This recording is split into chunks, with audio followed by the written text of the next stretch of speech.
Main risk factors for preventable chronic diseases are tobacco use, lack of physical activity, and excessive alcohol use. The risk factors have caused unpreventable and preventable diseases like disability and death. To reduce these risk factors, prevent diseases or injury before it ever occurs, reduce the impact of a disease or injury that has already occurred, soften the impact of an ongoing illness or injury that has lasting effects. We all need to invest our time and money in improving healthy lifestyle behaviors by increasing physical activity and improving our diet. By doing this, almost 35% of early deaths will be avoided.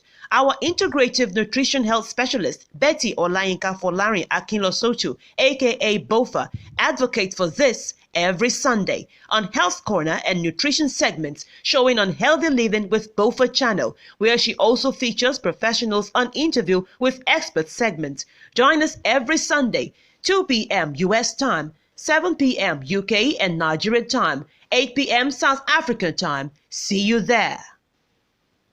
Did you know why women are being diagnosed with uterine fibroids, endometriosis, and more? The reason is just to remove women's womb. That's all. And it will help to note down this information if you are a type who really care to know what happens to women around the world. You can also confirm the statistic I'm about to give you online. Check it out yourself. The rate for hysterectomy, that is uterus removal, or you can call it removal of womb, is higher for Black women compared to white women. And I'll give you the statistics. The Black women have over 49% hysterectomy, while 42% is reported on white women. In addition to that, for 65% of the hysterectomies in Black women, the principal diagnosis was uterine fibroids, compared to 28% for white women. This is to tell you that Black women's wombs get removed compared to white women. Yes, it's right there online. Check it out. So let's get right into today's discussion titled PCOS, Polycystic Ovary Syndrome, as a common cause of infertility in women. Yes, PCOS is an hormonal disorder that affects ovaries in women. I'm both an integrative nutrition health specialist. Thank you so much for joining us today. Let's take a quick break. I'll be right back.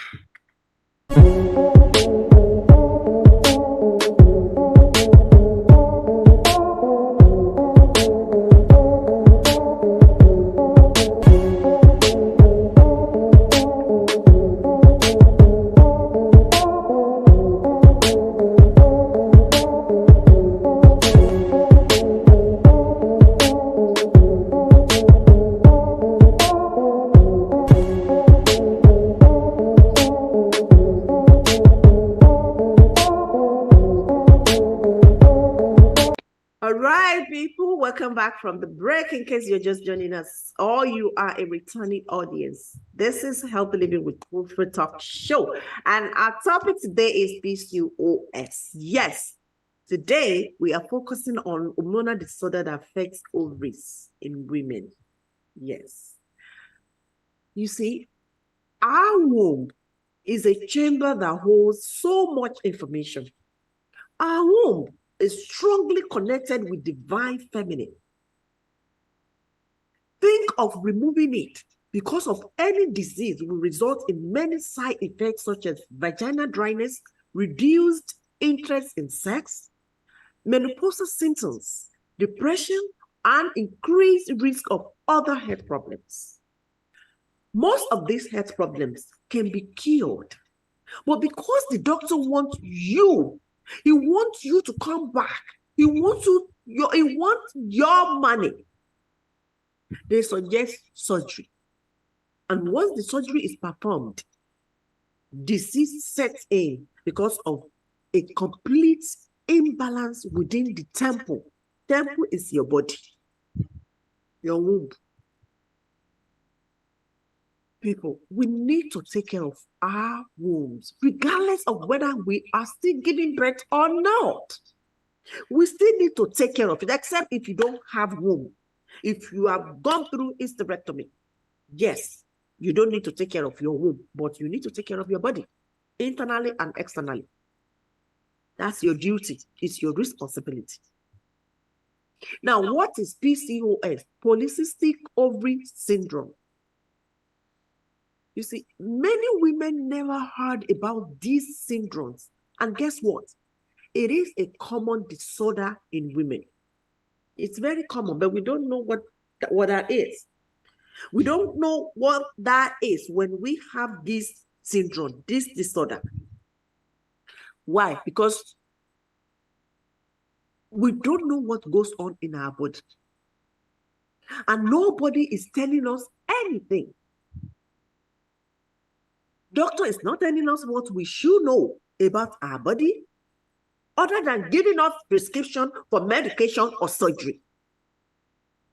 The most annoying part is most of us go for medical tests, diagnostic tests, even just annual tests that consist of viral signs. But we either forget or ignore to ask questions regarding the test results. Some will go to the doctor after they have done the test to go for the review with their doctor. Doctor will talk. They will not ask questions. Each time I go for my annual test, I'm going to do lab test, my blood will be checked. I will tell the doctor, I want everything that you need to do as in comprehensive for my annual checkup. And when I go for the test, for the result, the review of my result, I ask questions. The time my doctor, that was last year, I don't have any such, I don't. But then when the doctor told me that your vitamin D is low, that was only thing that went wrong in my body.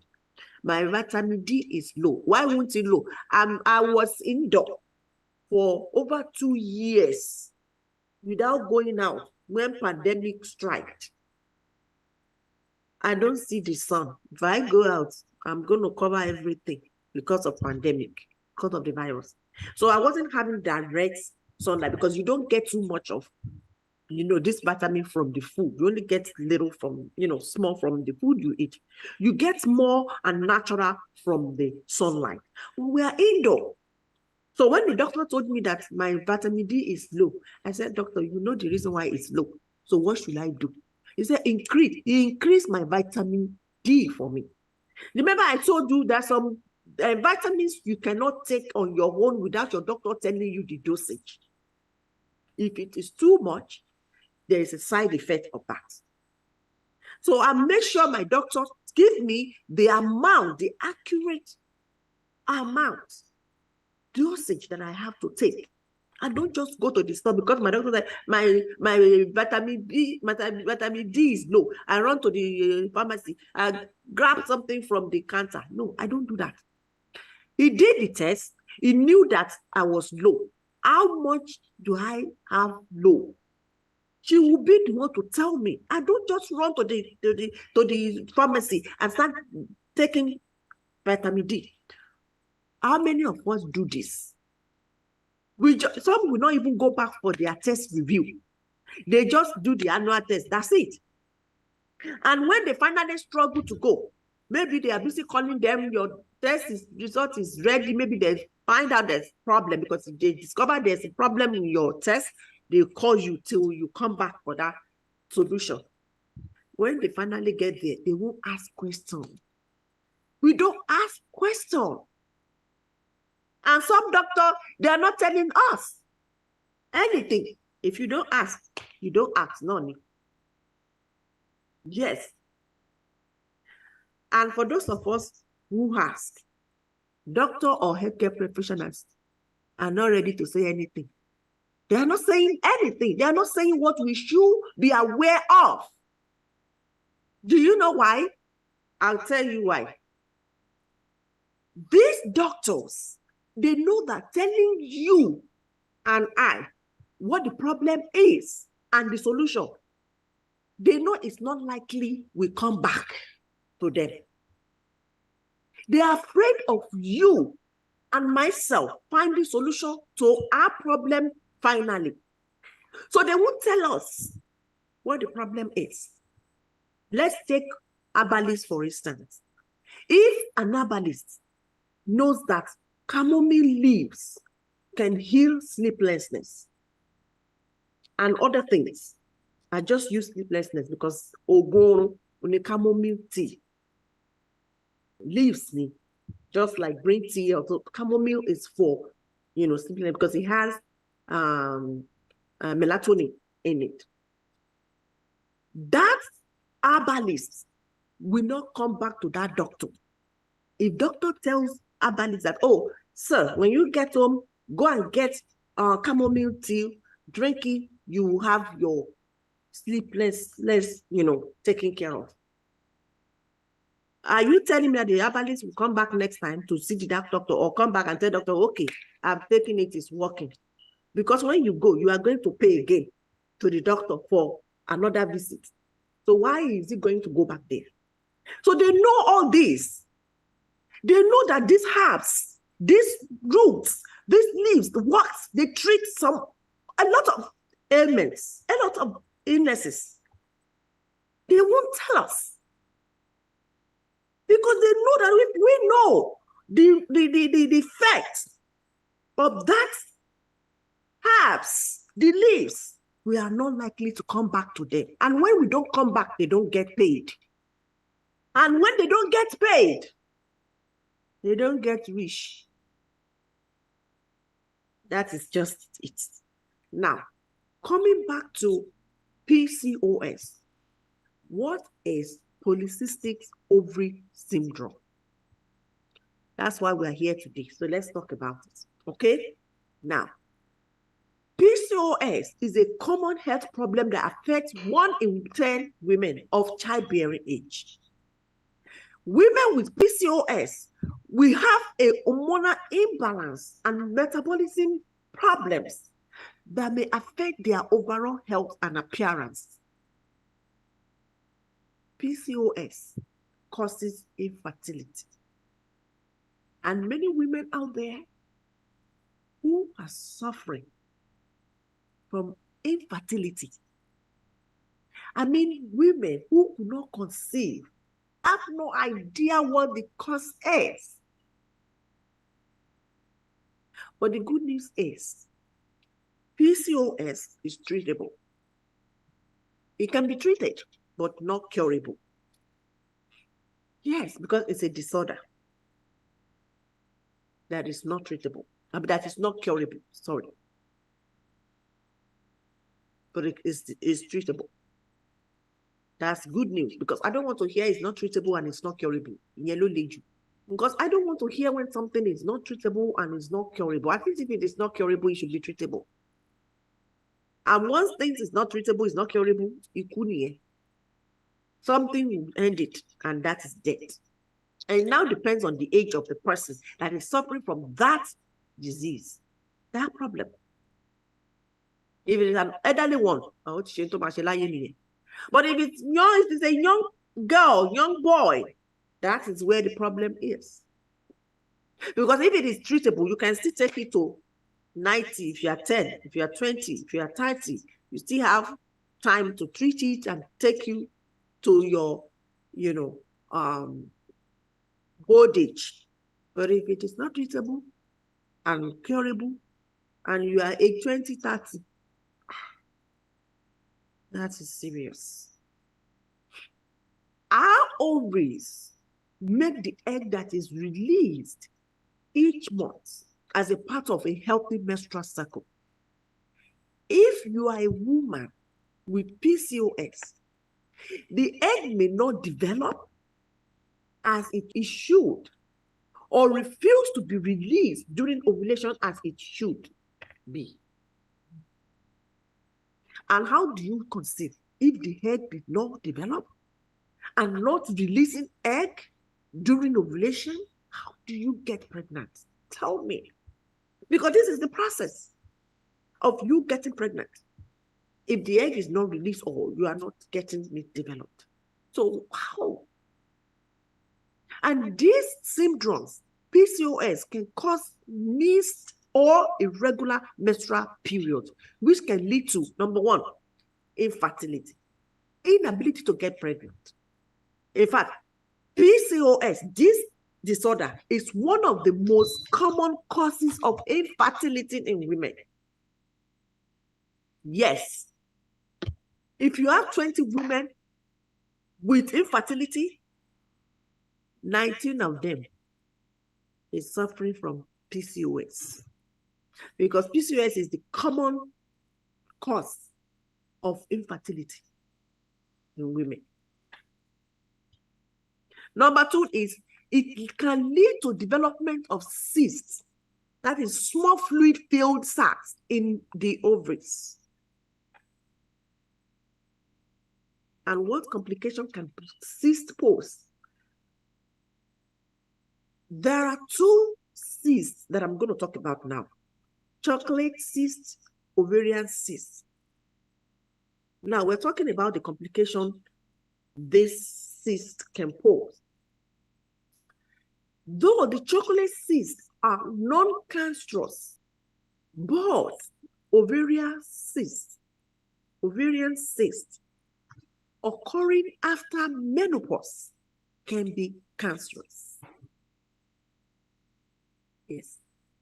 What that means is, if a woman has PCOS, either during menopausal phase and then enter menopause after having PCOS, such women is at risk for cancer. Now, women of all races and ethnicities are also at risk of PCOS. And this is very interesting. Your risk of PCOS may be higher in you if you have obesity, if you are obese, or if you have a mother, sister, or aunt with PCOS. That means it's generic. Yes, it's generic. Now, who can get PCOS? Polycystic Ovary Syndrome. Who? A man, a woman, young or old? Who can get this syndrome? The categories of women who have PCOS is between 5% and 10% of women between age 15 and 44, or during the years a woman can have children. But another study says it can happen at any age after puberty. That means if a child puberty starts before age 15, the child can have PCOS. So it doesn't necessarily that it's between age 15 and 44. Now, when do you discover you have it? How do you know you have it? Most women find out they have PCOS in their 20s and 30s. They also find out when they have problem getting pregnant. Because if I'm not seeing any signs, some will see signs, but they will ignore it. It is when they now get married and they don't conceive, they will now start going to the doctors. Oh, kilo shemi, I can't get pregnant. That's when they realize that they have PCOS. Yes. But PCOS can happen at any age after puberty. And we see these days children entering puberty at age 11. And what are the signs?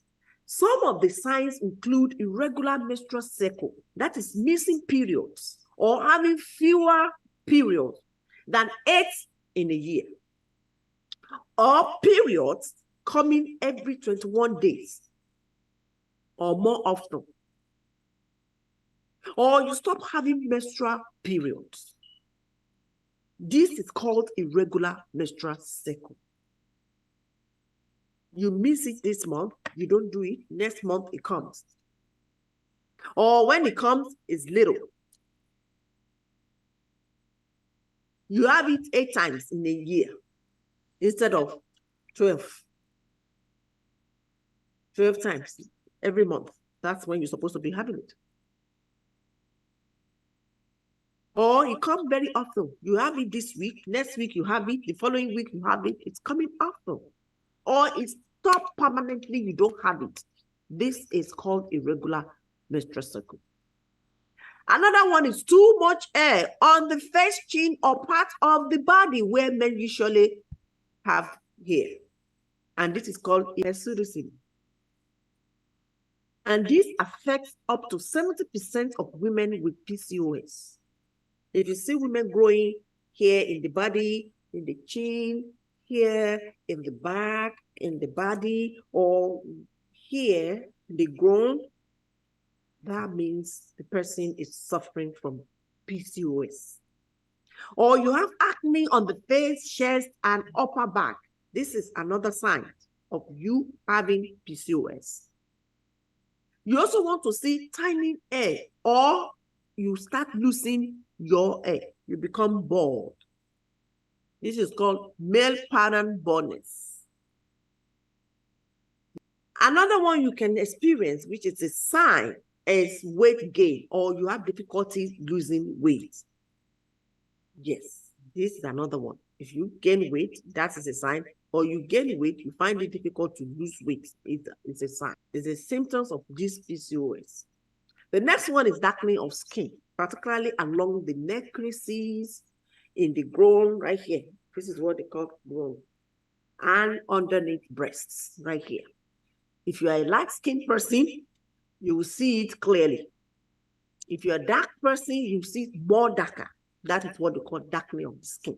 Next is skin tags. Skin tags are small excess flaps of skin in the armpit or neck. When you grow another skin, that's what we call skin tags. Sleep problem is another symptom.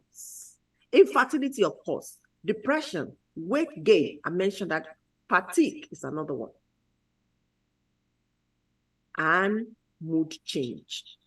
If you are happy before, you just stop being happy. If you have feelings to do so many things, you just don't have it. That means your mood change. So this is one of the symptoms. Now, what are the causes? What could be the cause for this PCOS? What can cause this PCOS? Unfortunately, the exact cause of PCOS is unknown. However, most experts think that several factors, including genetics, play a role in this problem, this disorder. And what are these factors? Number one is high level of androgens. Androgen is a male hormone. And if you can remember when I was teaching on women's health, that all women make small amount of androgens. Androgens control the development of male traits, such as male pattern baldness, which is going to be one of the symptoms of signs you will see. So in women with PCOS, it means such women have more androgens than normal. That is, higher than normal androgens levels in women can prevent the ovaries from releasing an egg. Can prevent ovulation during each menstrual cycle, and can also cause extra hair to grow, and can also cause acne. These are two signs of PCOS when it comes to androgens. Next cause is high level of insulin. Insulin is a hormone that controls how the food you eat is changed into energy.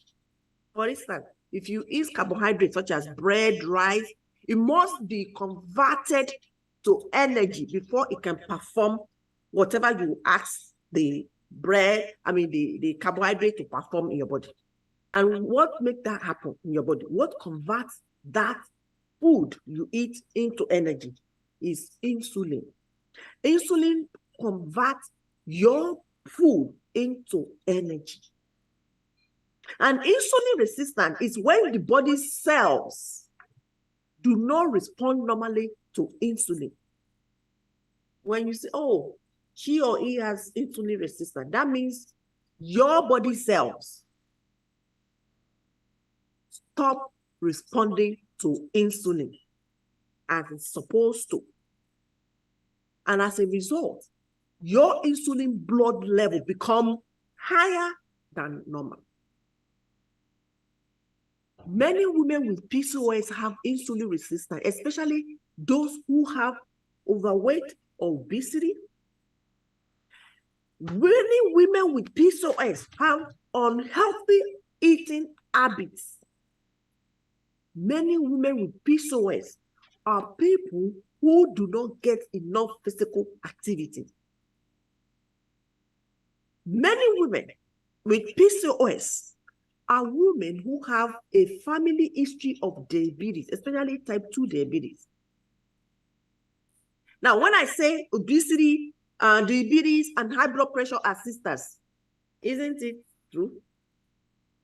They work together. I just said it. Over time, insulin resistance can lead to type 2 diabetes in person with PCOS. Now, what are the treatments? Let's take a look at treatment. Medication is number one I'm going to talk about, which can give you birth control, anti-androgens, and fertility drugs. This means you are being treated, the person with PCOS is being treated medically. Now, when we want to look at it naturally, natural treatments include nutrition and self-care, such as losing weight by exercising regularly and having a healthy, balanced diet. Let's talk about healthy, balanced diet now. You want to experiment a healthy diet, balanced and low sugar diet, such as wheat, grain, brown rice, white rice. I'm not saying white rice, so wild, W-I-L-D, wild rice, millet, corn, vegetables, legumes like beans, wheat bread, grain bread. These are the breads and wheat I'm talking about. These are low sugar diets.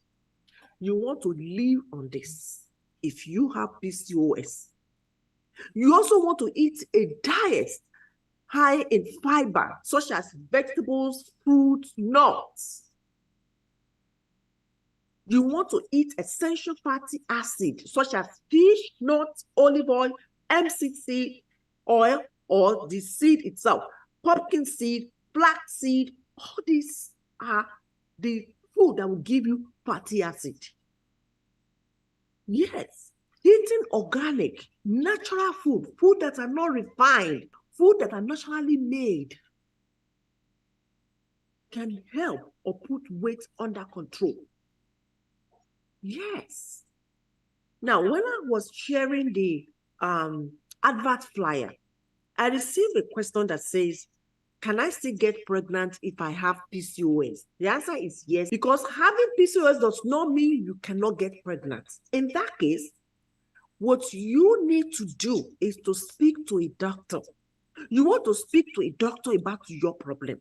The signs, the symptoms you are getting, you want to speak to a doctor. And which specialist? You want to speak to gynecologist. Don't speak to the wrong person. You have problem with your womb, you are speaking to a dentist. Excuse me? You have problem with your womb or your breast, you are speaking to ophthalmologist, eye doctor. Excuse me? You need to speak to gynecologist or endocrinologist. You need to speak to these two specialists about ways to help you ovulate or raise your chance of getting pregnant. And after you have seen all these two people and you are given the solution, oh, go for birth control or go for anti-androgens or go for whatever, as in medical treatment. You also want to make sure you use ovulation calculation. Yes. You want to use ovulation calculation to see which ways in your menstrual cycle are most likely to be fertile. Yes, because during your ovulation, that's when you meet with your opposite sex, your spouse, have sex, and you become pregnant. But if you cannot calculate when your ovulation period starts, that's where you have problem. And you can as well use calendar to do this. Because there's one thing for doctor to help you start ovulating. There's another thing for you to know when you are ovulating. Because doctor will not count it for you. Doctor will not be calling you, okay, today you are ovulating, no, because he didn't know when you have your period. Even if your doctor knows. Are you expecting your doctor to be telling you, okay, you are going to finish your period hence today, so your ovulation start next week? No. If you cannot master it offhand, go on computer, do your calculation. Use ovulation calculator. Install it app on your phone and monitor it, calculate it. Yes. We need to speak to the right person. That's the key. The summary of my advocacy today is many people struggle with many illnesses. We struggle with many problems, health problems, both physically and spiritually. We struggle with physical problem, we struggle with spiritual problem, mental problem, emotional problem, psychological problem. We struggle with all these problems. The funniest thing is that some health problems we think or assume to be spiritual are actually generic, biological, or even environmental. Some are caused by our ignorance. Therefore, we look for treatment or healing at the wrong place, from the wrong people. For instance, I just said, when you have problem with your womb, you are seeing ophthalmologist. Is that not a wrong place? Of course, Nigeria is a general, medical, service. You go and see a doctor. The doctor you see tell you, I'm a general doctor. I take care of the ears. I take care of the eye. I take care of the teeth. I take care of the I take care of the everything. But here it's not like that. You see a specialist based on your body organ. That's the way you see doctor here. You can't be having problem with your teeth and you want to see gynecologist. How is he or she going to do it when she doesn't have knowledge about what you are bringing to them? Listen, people, we need to be connected with divine spirit. We need to be aligned with healing, love, and nurturing. We must have a connection with creation, the leaves, the herbs, the roof. These are creation by God, including yourself, including human beings. We need to be connected to people that can heal us, or things that can heal us, that can make us whole. We all need energy to create and heal. You can do it. I can do it as well. I am doing it because I've reversed a lot of health problems with diet. I've reversed hemorrhoid. I've reversed diabetes, high blood pressure, kidney stone, and so on with diet. I'm doing my part.